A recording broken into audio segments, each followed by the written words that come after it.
Existe uma força invisível dentro de você que realmente toma as decisões, e não é a sua mente consciente e racional que você pensa que está no comando.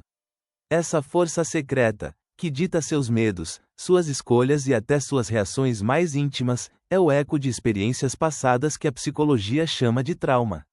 Não pense em trauma apenas como grandes catástrofes, pense nele como qualquer ferida emocional não processada, qualquer susto, qualquer abandono, qualquer crítica repetida que ficou gravada lá no fundo, moldando quem você é, sem que você perceba. Ele age como um sistema operacional oculto, rodando em segundo plano, reescrevendo o seu destino enquanto você insiste que está no controle. Você já se pegou em situações onde, por mais que sua lógica grite para você fazer diferente, você simplesmente não consegue. É como se houvesse um roteiro pré-escrito dentro de você, e não importa o quanto você tente desviar, você acaba repetindo a mesma cena, com personagens diferentes, mas com o mesmo final amargo. Esse é o trauma te dirigindo, sussurrando comandos para sua amígdala, aquela parte primitiva do cérebro responsável pela sobrevivência, que interpreta o presente como uma repetição do passado. Seu corpo e sua mente reagem a ameaças que já não existem, mas que seu sistema nervoso ainda guarda na memória. Pensa comigo, sabe aquela sensação de estar preso em um ciclo? De sempre se apaixonar pela mesma pessoa com qualidades questionáveis? Ou de se sabotar no trabalho sempre que uma oportunidade de crescimento aparece? Ou de se fechar para o mundo quando tudo o que você mais queria era se conectar? Sua mente consciente pode querer a mudança, pode sonhar com um futuro diferente, mas é o trauma que, em segredo, puxa as cordas. Ele te convence de que o familiar, por mais doloroso que seja, é mais seguro do que o desconhecido. A neurociência explica isso de uma forma que faz todo o sentido. Quando uma experiência traumática acontece, seu cérebro não a arquiva como uma memória comum. Ele a congela em um estado bruto, como se fosse um alarme sempre pronto para disparar. Então, qualquer gatilho, uma palavra, um tom de voz, um cheiro, uma situação, pode ativar esse alarme, jogando você de volta para aquela sensação original de perigo ou desamparo. Sua mente racional tenta entender, tenta justificar, mas o corpo já está em modo de luta, fuga ou congelamento. É a parte mais primitiva de você tomando o controle, sem pedir licença. E aqui está o pulo do gato: o trauma não se limita a eventos grandiosos. Não é preciso ter vivido uma tragédia para ter um trauma impactando sua vida. Às vezes, são as pequenas coisas, as negligências diárias, as críticas constantes, a sensação de não ser visto ou amado, a falta de segurança emocional na infância. Jung falava sobre a sombra, aquelas partes de nós que reprimimos e jogamos para o inconsciente. Muitas dessas sombras são formadas por traumas, minúsculos, que, de tão repetidos, viraram feridas profundas, ditando nossos medos e nossas defesas. Você já notou como as pessoas criam personagens para se encaixar ou se proteger? A famosa persona, também na visão junguiana. Uma imagem de força, de perfeição, de indiferença. Mas por trás dessa fachada, o trauma continua operando, nos fazendo reagir de maneiras que contradizem nossa persona. É como se houvesse uma criança ferida dentro de nós, puxando as rédeas do adulto. Essa criança assustada, por não ter tido suas necessidades atendidas lá atrás, agora tenta controlar o presente para evitar que a mesma dor se repita. O resultado? Repetimos padrões. Não porque somos burros, mas porque somos feridos. Pensa naquela sua amiga que sempre arruma um namorado que a ignora, ou naquele colega de trabalho que sempre se sente sobrecarregado e não consegue dizer não. Ou você, que vive tentando agradar todo mundo, morrendo de medo de desapontar. De onde vêm esses comportamentos? Não vêm da sua inteligência, ou da sua força de vontade. Vem de um programa rodando em segundo plano, um programa que diz: seja assim para ser amado, seja assim para não ser abandonado, seja assim para não ser machucado de novo. É uma estratégia de sobrevivência antiga que, hoje, só te limita. O mais irônico é que muitas vezes encontramos um certo conforto na repetição desses padrões. Mesmo que nos machuque, é um terreno conhecido.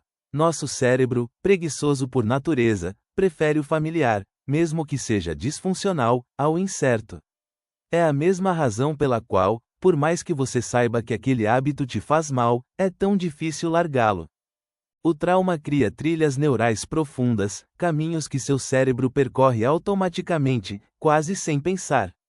Para mudar, é preciso construir uma nova estrada, e isso exige esforço, consciência e coragem. E não se engane, o trauma não está apenas na sua cabeça.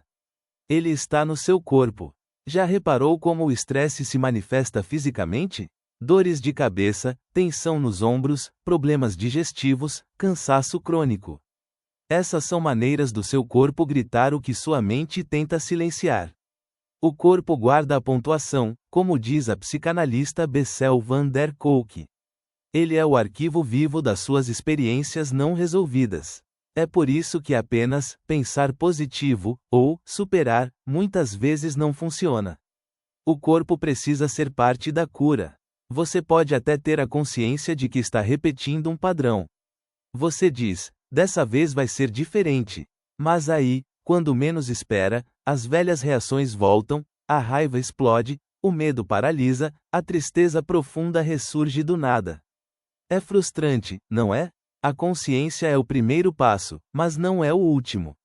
É como tentar dirigir um carro que tem outra pessoa segurando o volante por baixo do painel. Você pode girar o seu, mas o carro só vai para onde o outro quer. Muitos desses traumas são reflexos de necessidades básicas que não foram atendidas na infância. A necessidade de segurança, de amor incondicional, de ser visto, de ser valorizado, de ter autonomia. Quando essas necessidades são frustradas, criamos mecanismos de defesa para sobreviver. E esses mecanismos, que foram essenciais para a criança, se tornam as prisões do adulto. Continuamos buscando aprovação, evitando a intimidade, ou nos sacrificando pelos outros, tudo na esperança inconsciente de finalmente preencher aquele vazio antigo. O impacto disso na sua regulação emocional é gigantesco. Você se vê oscilando entre extremos, explodindo por pequenas coisas ou se fechando completamente. Sabe aquela sensação de ter um botão de liga e desliga para as emoções? De um momento estar bem, e no outro, ser tomado por uma onda avassaladora de ansiedade ou tristeza sem motivo aparente. Isso é seu sistema nervoso reagindo a um gatilho, interpretando-o como perigo. Seu corpo reage antes mesmo que sua mente tenha tempo de processar, te deixando à mercê dessas marés emocionais. E o que dizer daquela voz interna, aquele crítico implacável que mora dentro da sua cabeça? Ele te diz que você não é bom o suficiente, que não merece, que vai falhar.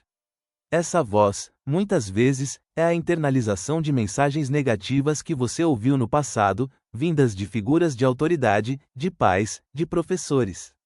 Ela se tornou seu sabotador interno, uma parte de você que, paradoxalmente, tenta te proteger de uma dor ainda maior, mantendo você pequeno e seguro, mas, infelizmente, aprisionado. Mas, e se eu te disser que existe uma saída? Que você pode, sim, reeducar sua mente e o seu sistema nervoso. O primeiro passo é o reconhecimento. É parar de lutar contra os sintomas e começar a investigar a raiz. É prestar atenção aos seus padrões, às suas reações automáticas, aos seus pensamentos repetitivos. O que te irrita? O que te entristece? Quando você se sente preso? Anote, observe-se sem julgamento. Comece a criar uma distância entre o observador e o observado. O caminho para a cura e para a verdadeira liberdade não é fácil, e muitas vezes não é um caminho que se faz sozinho. Envolve mergulhar nessas feridas, dar voz a essa criança interior, entender a lógica por trás das suas defesas. É um processo de autocompaixão, de paciência. A psicoterapia, a mindfulness, a conexão com o corpo através de práticas somáticas, como yoga e meditação, são ferramentas poderosas. Elas te ajudam a renegociar com seu sistema nervoso, a mostrar para ele que você está seguro agora, que o passado já passou. Quando você começa a entender que essas reações automáticas não são falhas de caráter, mas estratégias de sobrevivência de um passado distante, algo mágico acontece.